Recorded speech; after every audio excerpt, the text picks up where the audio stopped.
Salam sejahtera untuk anak-anak Allah yang juga saudara-saudaranya Kristus. Karena kita adalah anak-anak Allah dan kita adalah saudara-saudaranya Kristus.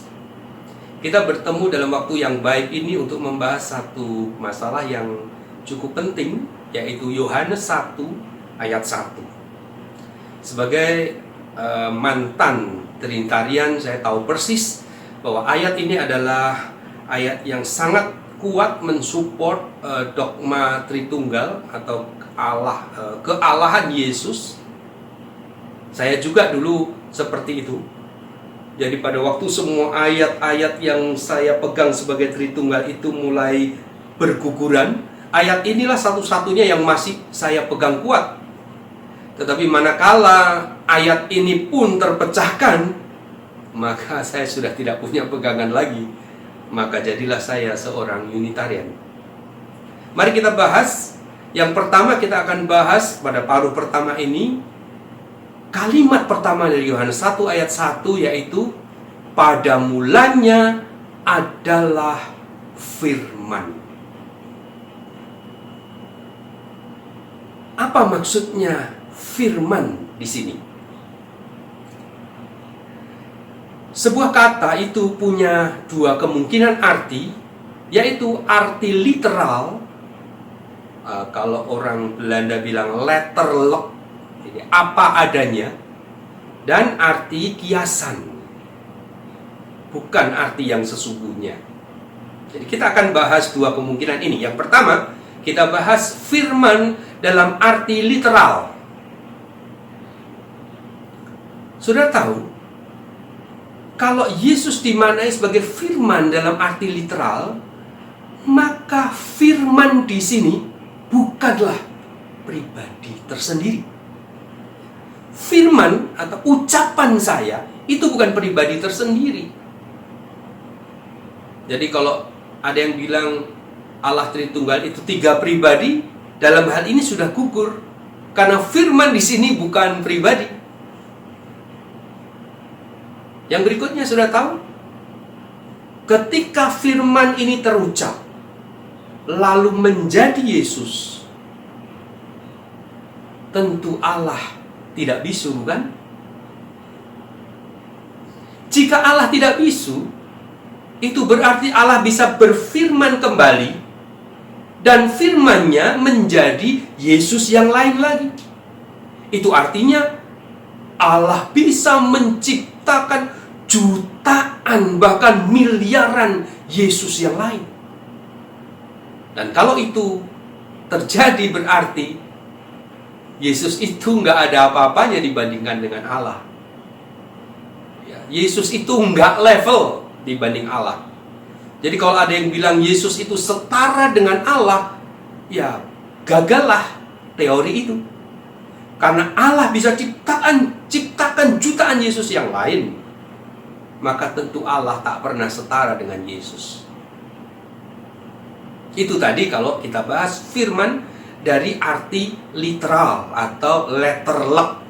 Nah, sekarang kita akan bahas kemungkinan kedua, yaitu firman dalam arti yang lain.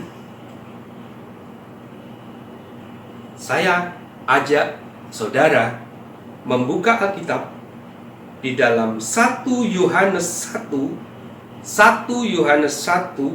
ayat 1. 1 Yohanes 1 ayat 1. Sudah tahu?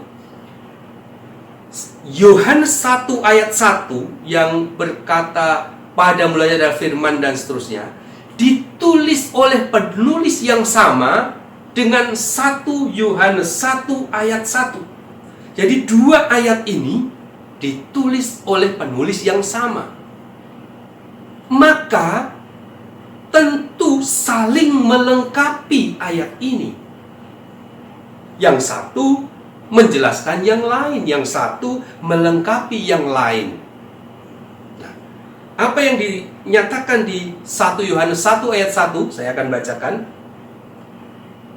Apa yang telah ada sejak semula,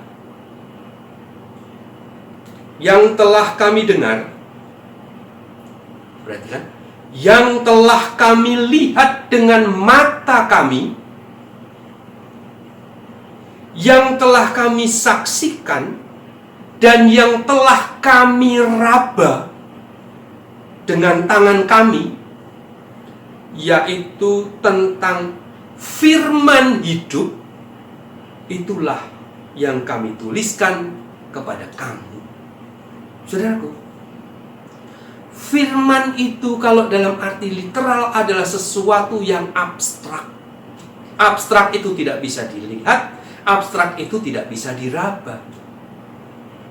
Tetapi 1 Yohanes 1 ayat 1 menjelaskan bahwa firman itu bisa dilihat dengan mata, bisa diraba dengan tangan, bisa disaksikan.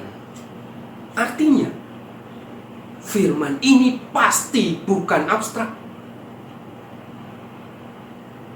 Artinya juga, kalau firman dimaknai secara literal itu salah, itu keliru. Firman di sini bukan literal, bukan letterlek. Lalu apa? Saya membaca Wahyu pasal yang ke-19 ayat yang ke-13. Wahyu pasal 19 ayat 13.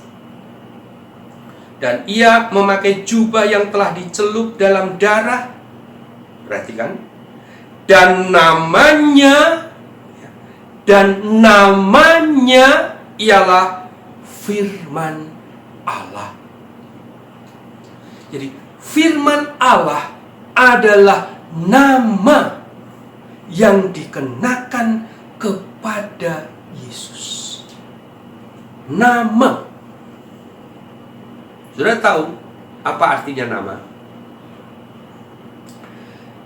Tentu saudara kenal dengan Angel Lelga atau Angel Karamoy. Ya, wanita-wanita cantik itu.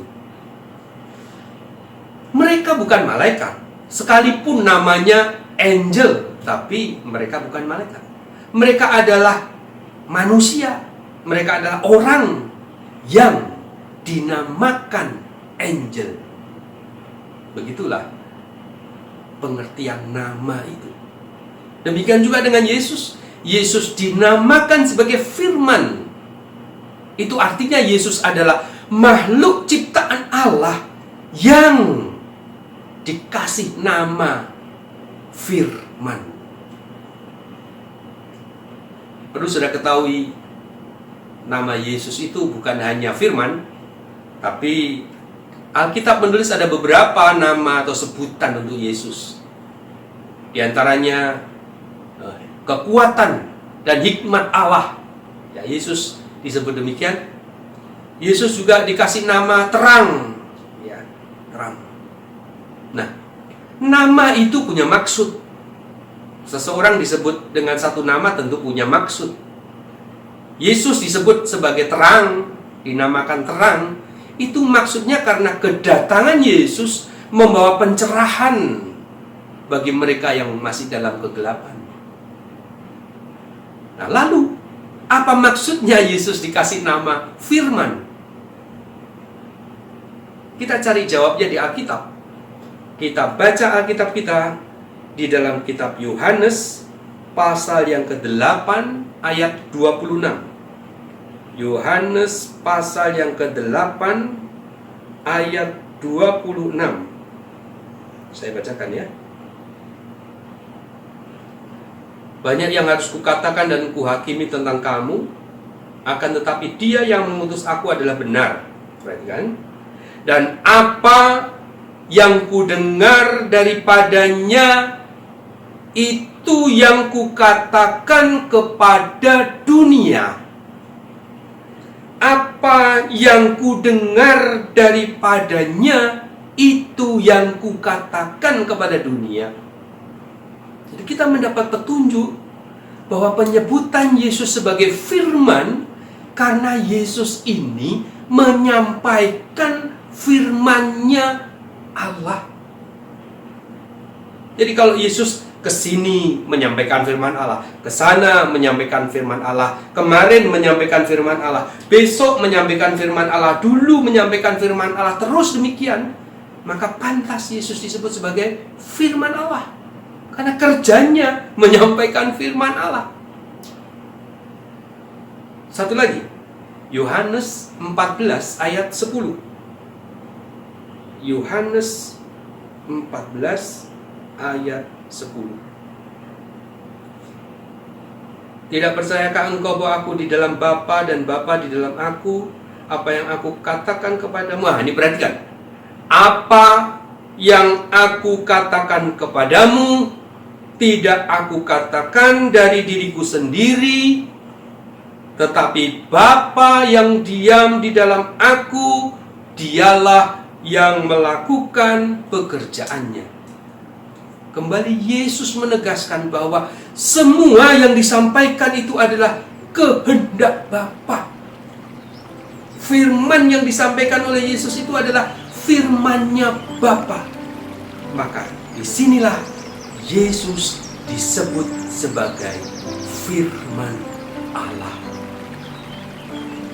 Dalam pengertian yang lain, Yesus disebut sebagai firman Allah karena Yesus adalah juru bicaranya Allah. Demikian penjelasan ini, mudah-mudahan bisa dipahami, dan kita akan bertemu di kesempatan yang lain untuk membahas paruh kedua dari Yohanes 1 ayat 1, yaitu firman itu adalah Allah. Apa maksudnya? Sampai jumpa di kesempatan yang akan datang. Shalom.